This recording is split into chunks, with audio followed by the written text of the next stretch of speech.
Base sa police report, usa ka dalaga nga asher sa illegal nga suwartres nadakpan sa lungsod sa Bahayag. Atong dawaton ang report pinagi kang kamigong Richard Lumayno. Balita sakto sa hapon. Dagpa ng usa ka dalaga human nga gialigahan nga asher sa illegal nga sugal nga sweatres sa gipahigayon nga joint law enforcement operation sa mga kapulisan didtong dapita sa May Purok 3 Barangay Poblasyon Mahayag, Sambog del Sur alas 5:30 ang takna kagahapon sa hapon Setyembre 13, 2023.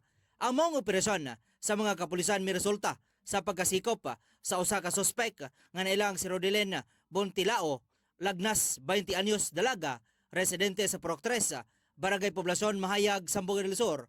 Nakumpiska gikan sa suspek ang usa ka ballpen, 5 ka resibo nga dunay mga nagkalain-lain kombinasyon sa mga numero, usa ka calculator, stapler, mark money nga 50 pesos og pusta nga mobalor sa 1,010 ka pesos. Samtang ang suspek gidala na sa CIDG Sambog del Sur PFU ang sa dokumentasyon o gustong disposisyon nahimo ang mga operasyon. Pinaagi sa paningkamot sa CIDG Arsot 9 kauban ng CIDG GDS PFU o ang Mahayag Municipal Police Station pinaagi sa koordinasyon sa PCSO Zamboanga del Sur. Saktong balita ni kamigong Richard Lumayno, DexMB 10417, Music Best Radio Sakto Pagadian. Sa dugang sa mga impormasyon sa balitang lugar, City Government of Pagadian magpaygayon og usa ka clean up drive dinhi sa Dakbayan kauban ang ubang ehensya sa gobyerno, mga media personnel ug mga estudyante sa kolehiyo. Kabigong Aldren Niliama alang sa dugang report. Balita sakto sa hapon. Magpahigayon og usa ka clean-up drive ang City Government of Pagadian dinhi sa Dakbayan.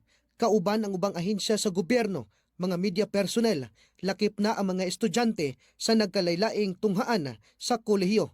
Ang maong clean-up drive pagasugdan sa may alas 6 hangtod alas 10 sa buntag karong umaabot nga Sabado, Setyembre 16, 2023. Target nga limpyuhan niini mao ang 13 ka mga coastal areas sa kadagatan ug mga lapyahan. Tumong niini nga kalihukan aron mapalapad ang kampanya sa syudad sa paglikay sa mga dagkong baha. Ilabi na kay nagsagunso na ang pagbundak sa uwan. Lauman nga motabang usab niini ang mga opisyal ug mga residente sa nagkadaiyang barangay tungod kay usa kini sa naandang programa sa City Government of Pagadian. Mutabang usab niini ang mga sakop sa Philippine National Police, Philippine Coast Guard, mga empleyado sa bangko ug mga sakop sa kapisanan ng mga broadcaster ng Pilipinas kun KBP Zamboanga del Sur. Gihangyo sa Department of the Interior ang local government nga kun mahimo nga ang tanang residente sa syudad muduyog sa maong kalihukan, pinagi usab sa pagpanglimpyo sa ilang mga tugkaran, ilabi na kadtong namuyo sa mga lapyahan. Saktong balita ni kaamigo Aldren Ilyama sa DexMB 104.7 Music Best Radio Sakto Pagadian.